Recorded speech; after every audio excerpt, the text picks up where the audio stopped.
10 ওভারে 32 রানে 5 উইকেট। নিউজিল্যান্ডের বিপক্ষে সিরিজের দ্বিতীয় ওয়ানডেতে পেসার নাহিদ রানার পারফরম্যান্স।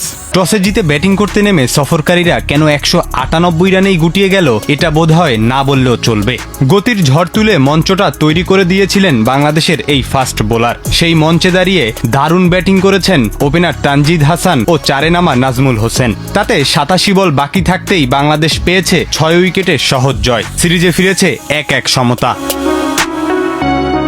ব্যাটসম্যানরা তাদের কাজটা ঠিকমতো করেছেন, তবে আসল কাজটা করে ম্যাচের নায়ক নাহিদ রানা। উইকেট নেওয়ার সংখ্যাই এর প্রমাণ। তবে সংখ্যা কি আর সব বলতে পারে? নাহিদ রানা আজ যা করলেন তা শুধু সংখ্যা দিয়ে বোঝানো সম্ভব নয়। এই যেমন তার উইকেট নেওয়া বলগুলোর গতি কোনোটাই ঘন্টায় 141 কিলোমিটারের কম নয়। গতির ঝড় নাহিদ রানা আগেও তুলেছেন। এই সর্বশেষ পাকিস্তান সিরিজের প্রথম ওয়ানডেতেই পেয়েছিলেন 5 উইকেট। এরপরও আজকের 5 উইকেটের আলাদা মাহাত্ম্য আছে, কারণ প্রথম ওয়ানডেতে এই ফাস্ট বোলার যে নিউজিল্যান্ডের সামনে পাত্তাই পাননি। সেই ম্যাচে 10 ওভারে দিয়েছিলেন 65 রান, বিনিময়ে পেয়েছিলেন 1 উইকেট।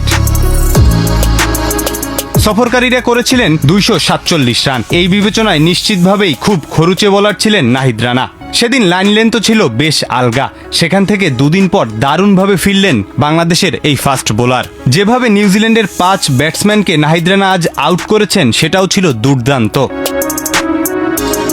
তার প্রথম 2 উইকেটের কথাই ধরুন। ফুল লেংথে করা বলটা চমকেই দিয়েছিল ব্যাটসম্যান হেনরি নিকোলসকে, হয়েছিলেন এলবিডব্লিউ। নাহিদ রানা দ্বিতীয় ওভারের প্রথম বলটা করলেন বাউন্সার। প্রায় 150 কিলোমিটার ছোঁয়া সেই বাউন্সারটাও চমকে দেয় উইলিয়ামকে। ব্যাকফুটে গিয়ে তিনি যে ডিফেন্সটা করলেন তা ক্যাচ হিসেবে গেছে পয়েন্টে দাঁড়ানো ফিল্ডারের হাতে।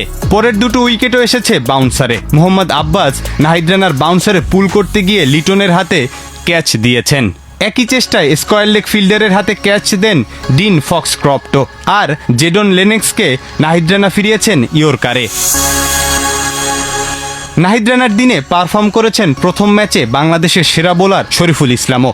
10 ওভারে 32 রানে 2 উইকেট নিয়েছেন এই বাহাতি পেসার। রান তারায় শুরুতেই 2 উইকেট হারিয়েছিল স্বাগতিকরা। সাইফ হাসান ও দলে ফেরা সৌম্য সরকার দুজনেই ফিরেছেন 8 রান করে। 21 রানে 2 উইকেট হারানো বাংলাদেশ ঘুরে দাঁড়ায় তানজিদ ও নাজমুলের 120 রানের জুটিতে। 76 রান করে আউট হন তানজিদ। 50 রানে রিটায়ার্ড হার্ট হন নাজমুল। 13 ইনিংস পর ওয়ানডেতে 50 করলেন এই সাবেক অধিনায়ক। তানজিদ ও নাজমুলের 17 রানের জুটি ম্যাচের ভাগ্য নির্ধারণ করে দেয়। বাকি কাজটা করেছেন তাওহিদ হৃদয় ও অধিনায়ক মেহেদী হাসান মিরাজ। সিরিজ নির্ধারণী তৃতীয় ও শেষ ওয়ানডে অনুষ্ঠিত হবে 23 এপ্রিল চট্টগ্রামে।